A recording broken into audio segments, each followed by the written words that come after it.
Welcome back to Real America. Well, there is a firestorm brewing in the Golden State, and this one is not in the forest, but in the state capitol between Republicans and Democrats there, especially the Democrat Secretary of State. This all over a $35 million tax-funded initiative that was supposed to encourage voter turnout, but the cash ended up going to a company with ties to the Biden campaign. Joining me to discuss all this and a whole lot more that's going on in her state, Republican State Senator Melissa Melendez. Welcome to Real America. Hi, Melissa. Well, hey, Dan, thanks for having me on. Appreciate it. And we do have a lot going on in this state to talk about. Where do we begin? I mean, from controlling the forest to stop the spread of wildfires to your 7.5-month lockdown to your draconian governor with all kinds of crazy executive orders and mandates. But I want to begin with the one that really sparked my interest. And you and I started discussing it last week.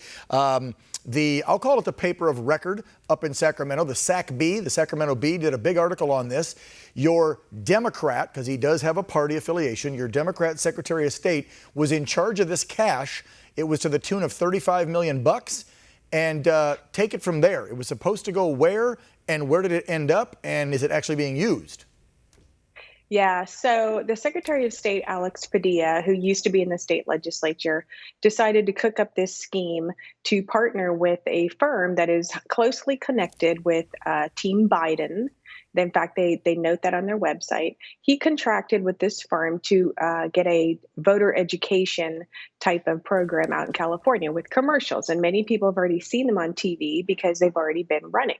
The problem is the contract was kept from the public and kept from the state controller and kept from the Department of Finance. So no one has seen this contract. The Secretary of State, Alex Padilla, went forward with this plan, spent the money, had the commercials running to educate voters. And I'm sure you can imagine what kind of voters they're looking to target, particularly with a firm that is so closely tied to Team Biden. I'm certain that the strategy and the messaging is very closely linked to what the Democratic Party is trying to do nationwide. And he spent taxpayer money. This is $35 million. Wasn't even approved by the Department of Finance. And he just went forward with it. And we caught him red-handed. Wow. All right. Now I'm going to assume something, and you're the legislator, so you're going to tell me if it's a fact. When a Secretary of State spends our money, and I'm saying our as a taxpayer in any state, isn't that supposed to be all public record? Don't you have to divulge where you're spending my money? Yeah, you do. And he, at the very least, needs to get approval from the Department of Finance and the state controller to spend that money, which he did not have. So then we had this game of the state controller's office, mostly the state controller's office, kind of trying to keep this hush hush and let's not talk about the fact that this wasn't approved. Let's try to kind of do this on the down low, which of course they weren't able to do because we were able to get it into the press and into the media so that people know what's going on. But he has no right to spend $35 million of taxpayer money on a voter education program that is designed to target voters. They are with Team Biden. It is very clear what their motive is. And there's no reason why taxpayers of California should have to fund that. It was a no-bid contract. They didn't even go to other companies, to say, do you have a program? Do you have something to offer us as well? He went straight to the Team Biden company. And he never, ever, according to the article, I'm reading the article again to refresh my memory from what I read earlier this morning and over the weekend when you and I started discussing this on Friday, he never even asked permission, which you're supposed to do to spend the money. He just authorized it, signed off, and they started spending it. Now, it does say there the ads are airing in certain key areas around your state.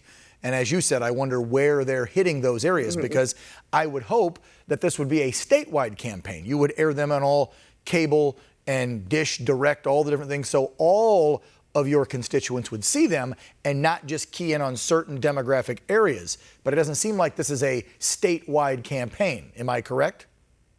You are correct. And, really, if the state is going to put out a get out the vote type of program, which of course we want people to vote, we want more people to vote and exercise their rights. However, what we don't want is a partisan effort in order to get out that vote. This is a state full of people from many different political persuasions, and we should be encouraging all of them to exercise their right to vote, not just certain ones. And that is exactly what this particular firm aims to do by partnering with Team Biden and then partnering with Secretary of State Alex Padilla. And keep in mind that Governor Newsom claims he knows nothing about it. Now, how is that possible, you wonder, that the governor of the state of California doesn't know what his Secretary of State is doing? I think that Secretary of State Alex Padilla is frothing at the mouth at the thought of being able to replace Senator Kamala Harris if she is lucky enough to be elevated to the vice president position, which I doubt she will be, but let's assume that she does. He wants that seat. So he is putting all caution aside and being very partisan in his effort, and he got caught. It's called sucking up. He's sucking up to the Biden campaign. This is, again, I remind everybody, Melissa, this is a talk show. So when I'm reading news stories, I have my news journalist hat on. And when we're discussing issues, I put on my host commentator hat. This is the host hat on right now while we're interviewing you. You're giving me the facts. I'm throwing a little opinion. It's called sucking up. He's trying to suck up to the Biden camp so that if, as you just laid out, for some crazy occurrence, the Biden-Harris ticket actually wins the presidency, you're going to have a vacant Senate seat there, and it sounds like Mr. Padilla wants it. This is a good way to do it, to the tune of $35 million to help out the Biden camp, and it's coming from taxpayers of the Golden State. I find that very interesting. You must be a mind reader, because my next question was going to be, what does your governor have to say about this? And I see he declined to comment with the newspaper as well when they contacted him, saying, you don't know what your Secretary of State's doing? This article is several days old. Anything new from the governor's office? Has he made any statement over the last few days? I know you Republicans are putting pressure on him, but there's only a handful of you in Sacramento, right? What is it, like a 75 to 25 split? How much percentage left of controlled Republicans have up there? Right. But you know what we do have control of, and that is getting the message out, which we did.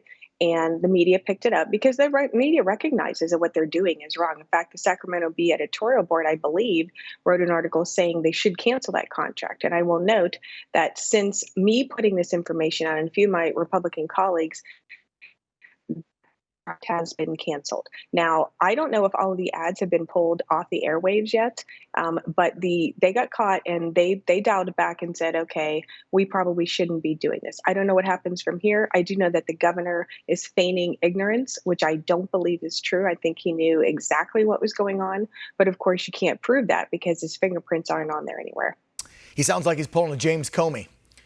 Either you didn't know and you play stupid, or you did know and you're lying to cover it up. One of the two. And I don't believe in conspiracy theories. I believe in cover-ups. So he either knew what Mr. Padilla was doing and decided to say, I had no clue, and he's blatantly lying about it, or he's acting ignorant like Padilla acted totally alone, and then he can declare, I didn't know anything about it. Well, it's good to hear they've pulled it. So my final question to you is going to be, then shouldn't some of that money go back into the coffers of California so it can be used in other ways for your taxpayers, for the constituents? What's happening with the cash? Are you guys fighting to get the money back?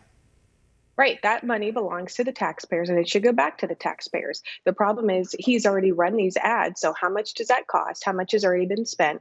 And they have to pay for it now. I mean, they went forward with this contract. They told their vendor that they were authorized to do so. So that vendor is going to expect payment.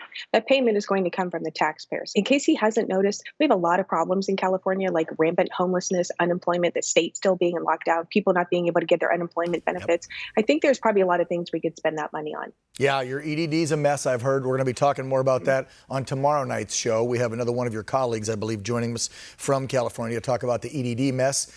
We know the fire situation is a mess, the way the forests have been taken care of, or lack of being taken care of out there in the Golden State. They're wrapping me up, but Senator, finally, have you heard from any help from the feds? As the Trump administration said, we'll look into this and start investigating. We want to get to the bottom of it because there is that connection to, obviously, Trump's opponent, the Biden camp. Well, we have started conversations to get the Department of Justice involved because we do believe there's something quite nefarious taking place here. That's all I can say about it at this point. Sure. Okay. Please stay in touch. Let us know what happens. We'll be doing a little more digging on our end as well and reaching out to the Trump administration. Let's get to the bottom of this because this is just one more example of things going crooked in this 2020 election. We've heard of ballot harvesting. We've heard of ballots being thrown out. Now we hear of taxpayers' cash actually being spent for advertising that would, let's face it, benefit the left, not the right. So a lot of nefarious, as you said, things going on here, and they have to come to light. California Senator Republican Melissa Melendez, thank you for your service, not only in the Senate, but also as a Navy vet. And we'll see you back on the show real soon again. Aim high, go Air Force. Thanks, Melissa. Take care. Straight ahead after the break, he's got a new, very inspirational and spiritual song that's topping the charts. Country music star John Rich joins Real America. Don't go away.